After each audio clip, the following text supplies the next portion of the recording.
Hello and welcome to KarneeKarnay Plays Victoria 2 Hearts of Darkness. Heart of Darkness. Oh, we're off to a great start. Okay, so Victoria 2, for those who don't know, let me just go open this up, is a Paradox Interactive game. You can play any nation during the Victorian era from 1836 to 1936. And in my mind, it's actually probably the best game that Paradox Interactive have made. It's one of the best games in the grand strategy genre. It's one of my favorite. I can't tell you how much I played this game. I usually play at least once a month, but on Steam at least, I've got something like 800 hours. I probably have double that, if the truth be told, when I was playing the demo. So yeah, all right. Before I tell you any more about how I'm fetished over this game, ridiculously so, let's explain the premise. The starting year is 1836, and you can play any nation that was around in that whole time frame just by clicking on them. So you can play as the Papal States before they became part of Italy. You have two Sicilies there. Sardinia, Piedmont, or Piedmont, I don't know how to spell that. You got big old Russia. I do like a game of big old Russia. Sweden, Kingdom, France, Spain, yada yada. You can play African nations if you want. It's all there for you to do and see. It's great. I love it. So many nations. Oh. Usually I play this game with the PDM modification, and all that does is it gives you better control over pops. Once again, I'll explain that in a little bit. But for this playthrough at least, I'm not thinking on being too super aggressive. And I also want to be a little bit challenging, so I'm not going to pick any of these guys. I'll take that back with Spain. Spain's actually got one of the harder starts. A big population, but not very literate. Okay. So I've decided I'm going to play Colombia. Mainly because I've never played them before. You've got the Panama Canal, which can be built at a later point over here, which is very useful. And you've got the choice, if you want, to form Gran Colombia, which is this and this combined. It doesn't look like much now, but that is a very good event you can or decision you can enact. Plus, you've got plenty of room for expansion. Once you take this, it's not difficult to take this area from Peru and then work your way down for Brazil. I don't really plan on going further north, mainly because there's not much I really want. If I really decide to do that, I might go as far as about here, because any further I don't really want to deal with the USA, which will blob. It will blob bigger than ever. So yeah, we'll start as Colombia. Now, some of you may have noticed already there is a pop thing, and there's this pie chart, and military, industry, and prestige. So I'm going to explain that quickly. The pop, that's how much of your male population there is. Well, technically there's a little bit more to it, but that is the male population that can currently do stuff. The game has a point, I'm not exactly sure when it is, but there will be a point when the men are considered old, and they will not be able to work reasonably well for the population, and they will essentially die off from the game. And this does not make use of that. It only puts you down as 404.50, so I think it starts when the person reaches about 16, 18, and then it ends when they reach something like 75. This is, if you're wondering why I'm talking about age brackets, you've got to understand this is an incredibly complex mechanic, which I love with passion, which makes me love this game so much. I'll explain more about that as we go, but here you have the population divided into each different segments. So you've got 73% of our population are farmers, 9% are labourers, 6% slaves, 2% soldiers, 5% other, and 4% artisans. So right now we've got like most of America, the South America and North probably at this time. Let's go check that actually. Aside from America, which has a lot more labourers, You're facing a very agricultural-based societies and nationalities going on down here. It's going to be a while before you can get the industrial boost you're going to need later on. Uh, but this is the thing: you can't just decide these farmers need to be laborers or craftsmen. In fact, we have no craftsmen right now. That's how things are. You have to make a conscious decision to influence, and this is not a short-term thing. You can influence populations to be something else, but that will take a long time. In fact, I could probably spend the whole game trying to influence my farmers to be soldiers, and I will probably only get about 20% of that, mainly because A, I couldn't fund any more than that, and B, soldiers cost a lot of money. I'm just repeating myself. Apologies. I'm still not well. I mentioned this in the binary domain, part 8, I believe. I'm not particularly well at this moment, but hey, I'm going to stop talking about this right now. We're going to go click play, and we're going to get into this. When it loads. Here we go. Hello? Hey? E? Ooh? Ah? E? Ah? Are we finished? Wait, we're loading? Wait. Are we there? Hello! So, right. Now that we're in, let's have a little look, see what we've got to deal with. Okay. So, the reason I've chosen Colombia, aside from the fact that I've never played them before, and there's the Panama Canal, where it will be in about a dozen or so years, is that it's kind of in a very good position in the North of South America. It's got like I said, it's got a fairly nice pop in comparison to its neighbours. It starts out with a larger than most army. Let me just check that out. Okay, everyone else seems to start, but it has the potential to expand a bit more. It's good because it's got access to the Pacific and the Atlantic, and really, it's in a good position in general, just so I can expand further south. So let's have a look around. Let's see what's going on. So you got Venezuela, Brazil. Honestly, Venezuela's probably going to be in the first place I'm going to go for if I had to go for anywhere. Gonna take out probably Bolivia and Zulia. I don't know how to pronounce that. Yeah, just because there's some nice reasons. Another reason as to why you should choose Colombia as perhaps a good starting nation is this: coal. Coal. How I love you and hate you. Coal is the driving force behind the industrialization. The whole industrial age happens with the establishment of coal as a proper fuel and resource. So the fact that I seem to be the only holder of coal in the whole of South America definitely hasn't influenced my thinking at all, I tell you. The further north you do get the odd outshowings of coal. Where was it? There's some coal around here. Well, there was some coal around here at some point. God, it's been a while since I played this game. Been a while since I played vanilla, I mean. Most of the time playing PDM, which is... it's better, but right now it's just going a lot laggy for me, so I thought, why not? Let's just roll with this. Okay.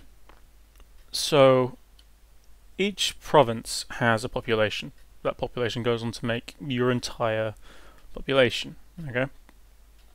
In this province, you will find that the culture is North Andean for the most part, and 21% Native American. That's fine. It's got a mostly conservative, slightly liberal, and 11% reactionary. It's got 81% labourers, which is very good, because that'll mean transferring them into craftsmen later on. Craftsmen are the guys who work in factories. So at some point I will be building factories.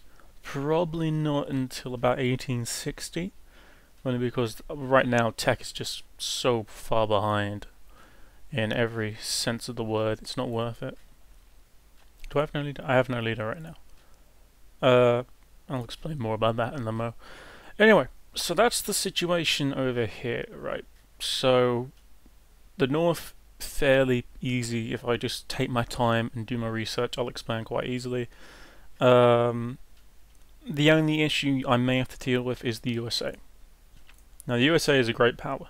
And what great powers have is... oh, what's that? Oh, fair enough.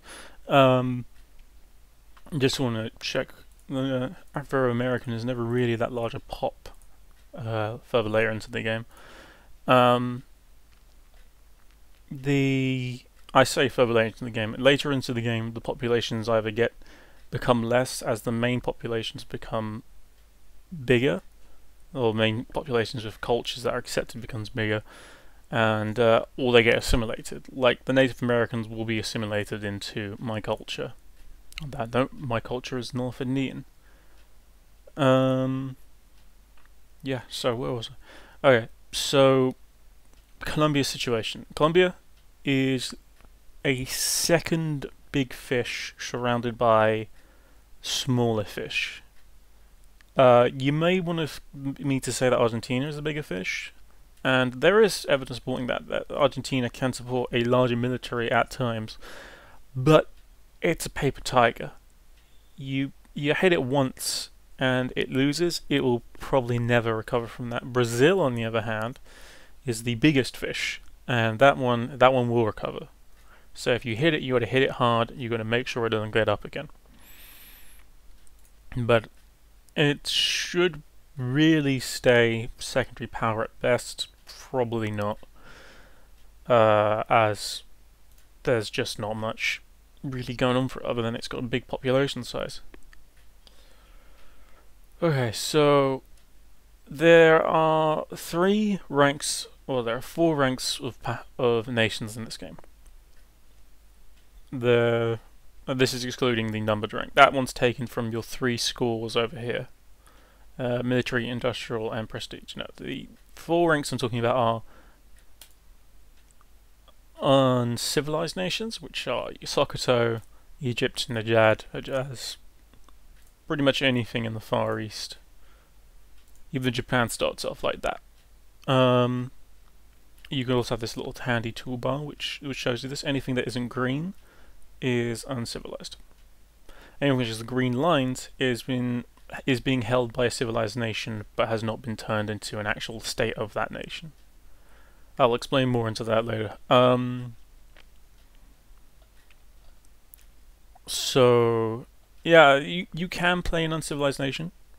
It will take you a little bit of time because you will be far behind everyone else. But when you do, you can be quite strong. Alright, so that was the uncivs. Then you have the civilized, which Papal States is probably the best example, which are nations that are civilized but have no relative importance outside of their area. That means their score has not yet reached the top 14. When you reach the top 14, you get your secondary powers, which are 2 Sicilies, Sardinia, Pompidou, Sweden. Those are your secondary powers, and they are the they're on their way to becoming great powers. These are the guys you've got to watch out for, because usually if you become a secondary power, other powers will start taking an interest in you. So then you have the GPs, great powers. Great powers are nicknamed great powers because they are great. They will ruin you and they will destroy you in ways you can't even imagine. They usually have quite large populations and quite large militaries. So, for instance, you got Russia, which is right now number 2. It's probably going to quickly slide all the way till around here, 6, 7 position. Yeah, these are the great powers. Now, what great powers can do, which no one else can, is they can establish a sphere of influence. They influence nations through money and diplomacy into siding with them in most matters, or giving them better trade and stuff like that. So I'm just going to click the sphere of influence tab. So as you can see, the USA has its own sphere. So there's Britain, France, Prussia, and Austria, and Spain. Right now, so there's the Ottomans. Right now, most nations will not actually have that big a sphere. Like the whole network of alliances which established, or at least laid the groundwork for World War One, just they weren't there at the time. At most, you'll have the UK, which has Belgium and Hanover in its possessions right now as its spheres of influence, and Greece. And then you have Prussia with a network of a soon or future to be soon North German Federation, and Austria, which is which will probably lose out fairly early on with its own German nations and some of Italy. Anyway, the important thing to know right now about spheres of influences is that if you are not in one, or you decide to go attack someone who is in one, don't. You will lose, and it will be bad. You really will be destroyed. I mean, like, so I've got 4 divisions right now. That's 12,000 men. France, 47. They will annihilate you. USA, 14. USA is not too bad, but the problem is they start off a lot stronger military. I doubt I'll be able to go up against the military in the USA in this game. I'm actually going to try my hardest not to, because they will just grow stronger as time goes on. Okay, so that's enough about international. Let's look at Colombia. So, as you can see, you have a lot of tabs at the top. This one's called production. Production is where your factories and everything else will go. You can have 8 factories to a province. These are the amount of clerks that are unemployed, the amount of craftsmen that are unemployed. Clerks are, well, they're clerks. They help with the administration of the factory, and craftsmen help with the actual building. And capitalists, they actually build stuff and invest money into the economy. So these guys are important. You want a good chunk of your population to be these 3 by the end of the game. Right now, though, they're not worth it, because there's nothing in the game to supply them money, and you won't be able to supply them money anyway. What else? We'll probably go more on this screen later, but for now, we're just going to skip to budget. Budget. Right, this is where you control the tax on all the peeps. So right now, I can't really do anything with it. Well, I can decrease it, but really, you don't want to do that. Right now, my economy is suffering. It's gone to minus 24. So I'm going to have to lower spending in places, because due to my political policies set down by my government, or political party currently in charge of my government, I will not be able to increase taxes. Now, how do I explain this? Politics plays a very big importance in this game. Social spending is where you will see the most obvious effects of this. Well, social spending and the current tax brackets and limits. So right now I have a Liberal Party. I have the Partido Liberal. I'm assuming that means the Liberal Party. My Spanish is a bit hazy. And they have enforced strict rules on how much every class is taxed. Everyone's taxed 50%, no matter who you are. Which, in a perfect world, would be fine, except I don't have an upper class right now. They don't do anything. There's all about 6 guys. They're by themselves. They're chilling out in a bar somewhere, and that's about it. They're making me nothing. My middle class is mostly these 3. A little bit of this, mostly these 3. And this guy, he's worthless. You don't want him. There's never an instance where you want artisans. I'm sorry for any artists listening in, but it's the truth. What you really want is bureaucrats or clergymen. Okay, so what else do we have? Well, we have slaves. Now, slaves are an interesting feature, mainly because they don't do anything. But I mean, yeah, they perform the task of farmers and labourers, but as an actual population group, they will never grow. They will remain always the same. They will always be content, mind you, as content as a slave can be. But they will never actually participate much